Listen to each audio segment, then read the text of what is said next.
Rate of change in flux, rate of change in magnetic flux. अभी सब क्या है, झूठ सच, ठीक है। बोर्ड्स में ऐसे लिख के थोड़ा कॉपी भरे, पहले स्टेटमेंट लिखो, फिर उस स्टेटमेंट का मैथमेटिकल फॉर्म लिखो, ठीक है। Rate of change in magnetic flux directly proportional to magnitude of EMF, ऐसे। इसका सिंपल मतलब ये है कि मेरे पास कोई कॉइल है, ध्यान देना, मेरे पास कोई कॉइल है, अगर कॉइल में हम किसी भी प्रकार से अगर हम फ्लक्स चेंज कर पा रहे हैं, फ्लक्स मतलब या तो मैग्नेटिक फील्ड चेंज करो, या एरिया चेंज करो, या इसका एंगल चेंज करो, जो भी है, मैग्नेटिक फील्ड गुजारो और कोशिश करो बी, ए या थीटा, फ्लक्स का फॉर्मूला बी ए कॉस थीटा होता है, और तीनों में से अगर कुछ भी चेंज करोगे, मैग्नेट को आगे पीछे ले जाओगे, तब मैग्नेटिक फील्ड चेंज होता है। हाँ, अगर अगर क्या करे कि कॉइल को कभी बड़ा, मैग्नेट को ही रखो, कॉइल को कभी बड़ा करो, कभी छोटा करो, बड़ा करो, कभी छोटा करो, तो एरिया चेंज होता है, उससे भी फ्लक्स आएगा। और तीसरा एंगल, तो कॉइल घुमाएंगे, मैग्नेट ऐसे रखेंगे, आप कॉइल ही घुमा दे तो एंगल चेंज होगा, एरिया वेक्टर और मैग्नेटिक फील्ड के बीच का। तो ये कुछ भी कर सकते हैं ऐसे। सबसे इंपॉर्टेंट बात हम पूछ रहे हैं, सुनना ध्यान से, कि एक सेकेंड,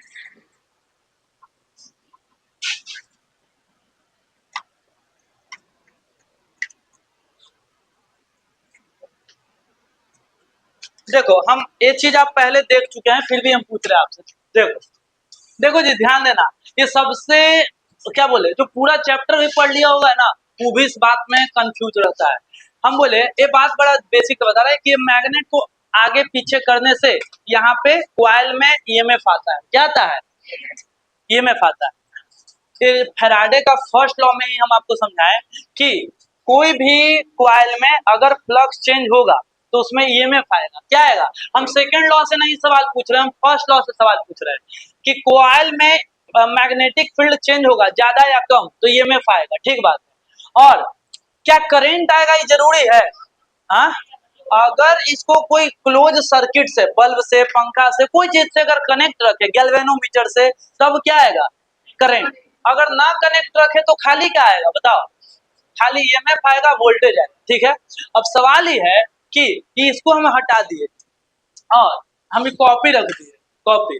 अब हम मैग्नेट को कॉपी के आगे या पीछे, सुनना ध्यान से, बहुत इंपॉर्टेंट बात बोल रहे हैं, ये कॉपी है, मैग्नेट को हम कॉपी के आगे या पीछे कर रहे हैं, इस तरीके से आगे या पीछे कर रहे हैं, ऐसे ऐसे।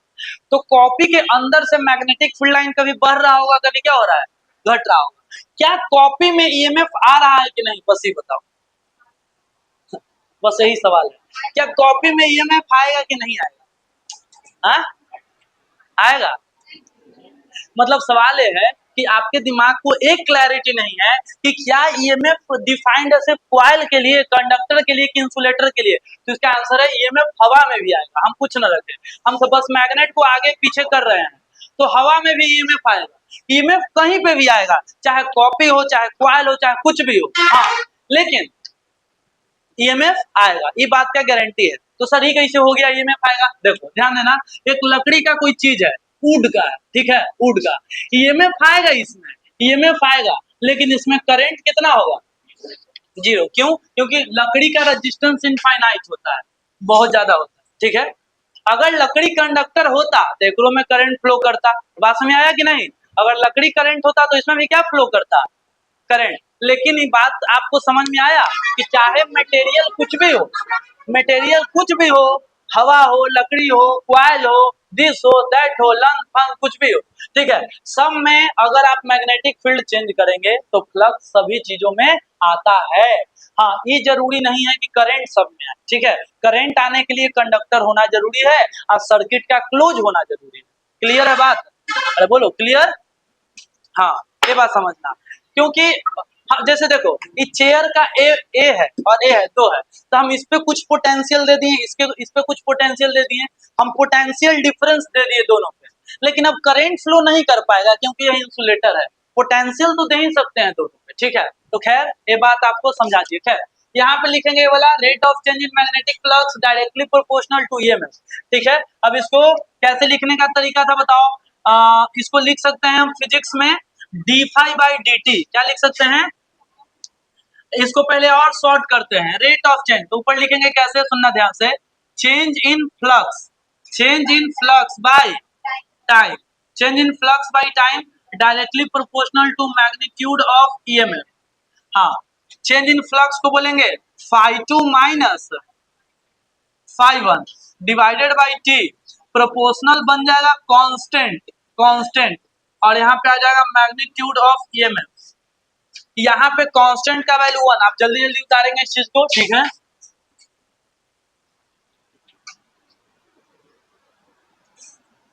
हम देखो ये जो भी हम बात बताए ना, इसमें टीचर तो छोड़ो, स्टूडेंट छोड़ो, टीचर भी कंफ्यूज रहता है कि ईएमएफ हवा में कैसे आ सकता है, लकड़ी में ईएमएफ कैसे आ सकता है, ठीक है। वो आपको इस स्टेटमेंट को गलत बता सकते हैं, लेकिन जो हम बोले वो सही है, ठीक है। ईएमएफ कहीं भी आ सकता है, अगर मैग्नेटिक फील्ड की दीवार में भी ईएमएफ आएगा, मैग्नेट को आगे पीछे करेगी तो, ठीक है। हाँ, तो हाइट की वजह से, उसमें हाइट पे है तो पोटेंशियल डिफरेंस, पोटेंशियल है वहां पे, लेकिन यहाँ पे अलग, वो अलग पोटेंशियल है ना, वो ग्रेविटेशनल पोटेंशियल है।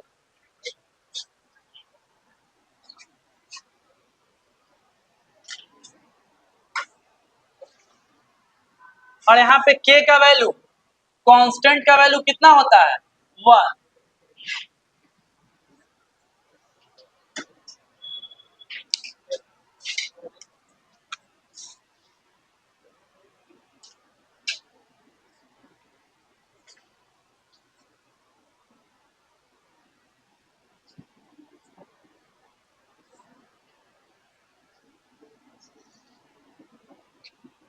अच्छा बताओ जी, ये ईएमएफ का फॉर्मूला हम लोग लिखे और यह एवरेज ईएमएफ कहलाएगा, कैसा कहलाएगा, एवरेज ईएमएफ। बहुत अच्छा।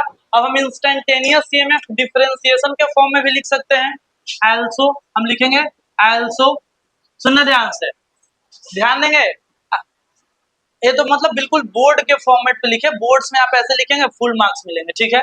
Rate of change in magnetic flux तो आप ऐसे भी लिख सकते हैं, also D phi by D T, D phi by D T directly proportional to क्या, मैग्नीट्यूड ऑफ ईएमएफ, ऐसे भी लिख सकते हैं, ठीक है। बहुत अच्छा। अब देखो, D phi by D T, D phi by D T is equal to वही कांस्टेंट इनटू ईएमएफ। ये सब मतलब क्या बोले, ये बोर्ड्स के लिए सब थोड़ा सा कॉपी पे मजबूरी में लिखना पड़ता है, नहीं तो आपको भी पता है 2 फॉर्मूला लिख के हम लोग निकल सकते हैं। तो आप लोग जल्दी जल्दी इसको कंप्लीट करो, ठीक है, ताकि टाइम वेस्ट ना हो। और यहाँ पे कांस्टेंट का वैल्यू 1 हो जाएगा, और ये हो गया आपका ईएमएफ।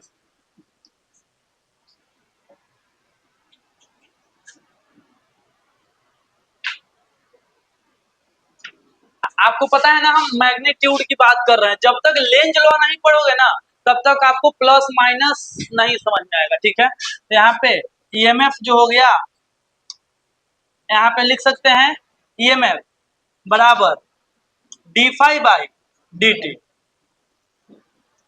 और यह कौन सा ईएमएफ आया बताओ, इंस्टेंटेनियस, ठीक है। और आप जब भी लिखो तो एक छोटा सा मॉड जरूर लगा दो, ठीक है, कि इसमें हम प्लस माइनस की बात नहीं कर रहे हैं, ठीक है। न्यूमेरिकल बनाते समय आप नहीं भी लिखोगे चलेगा। इसका रीजन बता देते हैं ना, सुनो ध्यान से, कि सर काहे मॉड लगाना है, क्योंकि इसके बाद एक साइंटिस्ट है, नाम था लेंज, लेंज साइंटिस्ट का नाम था। उन्होंने कहा ना कि देख भाई, फॉर्मूला तुम्हारा, लेकिन थोड़ा सा ज्यादा हम नाम कमा के दिखाते हैं, फॉर्मूला तोड़ है, ये खाली इनकरे फॉर्मूला लिया है। आप बोले ना कि E बराबर D phi by D T है ना, एक में माइनस लगता है सर, आपको नहीं पता है, ठीक है। उन्हीं को, फैराडे को समझाए, ठीक है। या मतलब उनको अपना पर्सनल लॉ लॉ था, ये बोल सकते हैं।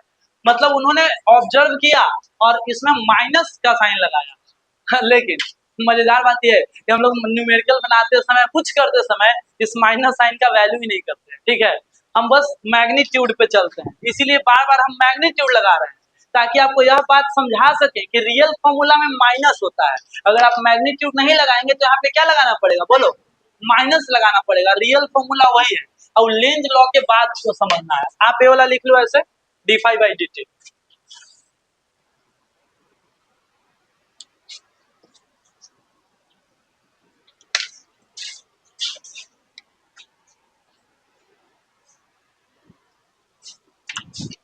इधर वाला मिटा रहे वाला पार्ट।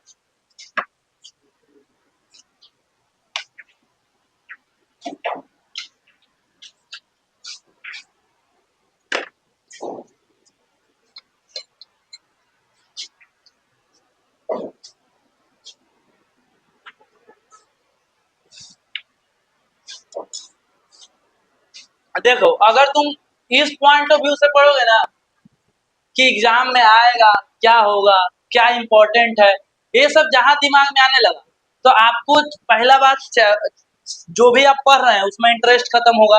दूसरा दूसरा याद भी नहीं होगा जल्दी चीज, ठीक है। आप उसको समझने का कोशिश करो कि आखिर ये चीज है क्या, मतलब हम सीख क्या रहे हैं, ठीक है। ये क्या सीख रहे हैं, इसका यूज क्या है। आज के टाइम पे क्या है, सब पढ़ाई का कोई यूज है, भले आप लोग 12th पढ़ के निकल जाओ, ये सब चीज को दोबारा ना पढ़ो, ठीक है।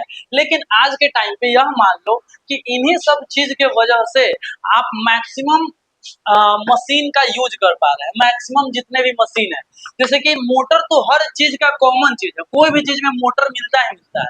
मोटर और जनरेटर के बिना काम कैसे हो पाएगा, ठीक है। तो आप समझो कि बिना इसके, इस थ्योरी के बगैर, इलेक्ट्रोमैग्नेटिक इंडक्शन के बगैर हम एक मॉडर्न दुनिया का कल्पना भी नहीं कर सकते। तो आपके लिए बस एक नॉर्मल सा टॉपिक है, एग्जाम में पढ़ के पास हो जाओगे, ठीक है। लेकिन तो फिर पढ़ाया क्यों जाता है कि जो लोग 12th के बाद फिर आगे इसी सब्जेक्ट में जाए, साइंस में, तो उन्हें इन सब का जानकारी रहना जरूरी है, ठीक है। तो आप इतना जानो, बोर्ड्स में आप इतना लिख दोगे आपको नंबर पूरे मिल जाएंगे, ठीक है। उससे ज्यादा आपको कुछ जानना नहीं है। हाँ, इसको मिटाते हैं यहाँ तक। न्यूमेरिकल वगैरह आता नहीं है, आता भी है तो बहुत दम क्या ही बोले, दम चिंदी न्यूमेरिकल आएगा। फ्लक्स का वैल्यू दे देगा कुछ, निकालने के लिए देगा, ठीक है। हाँ, बिहार बोर्ड्स में, सीबीएसई में एक आध लेवल ऊपर जा सकते हैं, तो हम सभी चीजों को कवर करते हुए चलते हैं, तो आप चीज का ध्यान रखना, ठीक है। और इस चैप्टर से सवाल आता है तो ध्यान रखना, फेराडे लॉ बड़ा फेवरेट टॉपिक होता है, इसमें से आता ही आता है कैसे ना कैसे सवाल, क्योंकि गिन चुन के इसमें 4 गो टॉपिक है, गिनवाए थे ना, मैग्नेटिक फ्लक्स, फेराडे लॉ, और उसके बाद हम लोग पढ़ने जा रहे हैं कौन सा law, Lenz law, Lenz law. लेकिन लेंज लॉ पढ़ने से पहले हम आपका बेसिक अंडरस्टैंडिंग चेक करना चाहते हैं, सुनना ध्यान से। क्या कि आपको पहले फॉर्मूला आना चाहिए, कौन सा, तो बेसिक 10 क्लास का, V बराबर आई आर, V बराबर आई आर, आई बराबर क्या लिखते थे, V बाई आर, ठीक है, चलो ये जानते थे। उसके बाद I बराबर Q बाई टी, और Q is equal to I T, ठीक है। Power is equal to V I, V square by R, और क्या, वी आई टी। अब ये सब हम क्यों लिखे हैं, क्योंकि जब आप क्वेश्चन बनाएंगे, डीपीपी से बनाओ या कहीं से भी बनाओ, तो आपसे हर क्वेश्चन में बार बार फ्लक्स नहीं, ईएमएफ नहीं पूछेगा, कभी करंट पूछ लेगा, कभी चार्ज पूछ लेगा, कभी पावर पूछ लेगा। क्या पावर में, वी स्क्वायर बाई आर, यहाँ पे ना आई स्क्वायर आर। हाँ, चलो अब एक सेकेंड, हम क्या करते हैं ना, हम आपसे देखना ध्यान से, पूछने वाले हैं कि आपने यह फॉर्मूला क्या चीज का पढ़ा है बताओ, ए और ए, तो आप बोलेंगे सर ये दोनों फॉर्मूला है इंड्यूस्ड ईएमएफ का। क्या चीज का फॉर्मूला है कि क्वाइल में कितना वोल्टेज जनरेट होता है, कितना ईएमएफ आता है, ठीक है। हम पूछेंगे ना कि बताओ भाई, अगर आपसे सवाल में पूछेगा इंड्यूस्ड करंट का, तो आप क्या फॉर्मूला बताओगे, तो आप बोलेंगे सर हम आई बराबर पढ़े हैं V बाई आर, ये है वोल्टेज, ये है रेजिस्टेंस, तो हम बोलेंगे कि आई बराबर V को हम यहाँ पे ईएमएफ बोलेंगे, क्या बोलेंगे, ईएमएफ बाई रेजिस्टेंस, खत्म। V बराबर ईएमएफ बाई रेजिस्टेंस, हम ऐसे लिखेंगे ईएमएफ बाई रेजिस्टेंस, खत्म सवाल, ठीक है, ध्यान देना। अब अच्छा, और सर इसको कैसे लिख सकते हैं, तो ईएमएफ का आपने अलग अलग फॉर्मूला देखा, आप चाहो तो ई वाला लिख लो, ए वाला ऐसे, D phi by D T into R, आप इस फॉर्मूला से भी बना सकते हैं, D phi by D T into R, ऐसे लिख सकते हैं ना, D phi by D T into 1 by R, जैसे लिखना चाहो, कोई दिक्कत है नहीं, या आप इस चीज को ऐसे भी लिख सकते हैं, ये हो गया। और बताओ अगर आप लिखना चाहो ऐसे, delta five by delta T into 1 by R, I think आपको पता चल रहा होगा हम क्या लिख रहे हैं, ठीक है। ईएमएफ का ही दोनों फॉर्मूला लिख दिए और नीचे आर को आर छोड़ दिए, ठीक है। तो आपको फॉर्मूला पता रहना चाहिए क्या चीज का, बताओ, इंड्यूस करंट का, अगर कभी निकालने के लिए दिया जाए, ठीक है। हाँ, दूसरा आपसे यह पूछा जा सकता है कि बताओ भैया इंड्यूस्ड चार्ज, चार्ज कितना उसमें आया होगा, चार्ज के बारे में कैसे बताओगे? तो बोलोगे सर I बराबर होता है Q बाई टी, और हम जानते हैं Q बराबर क्या होता है आई टी, Q बराबर आई टी। तो चलो Q बराबर आई टी निकालते हैं, Q बराबर आई का तो फॉर्मूला ये दोनों आया, हाँ ये दो को आया, तो आई का फॉर्मूला में टी से गुना कर देना है, बस यही करना है। तो पहले ही से चलते हैं, आई का क्या आया, तो D five by D T, D five by D T, ठीक है, into one by R, into one by R, और उसमें टी से गुना करना है, तो टी को क्या लिखेंगे, क्योंकि dt डिफरेंशियल फॉर्म में लिख रहे हैं, तो dt से dt कट जाएगा, dt से dt कट जाएगा, और q बराबर क्या आ जाएगा बताओ, d5 बाई आर।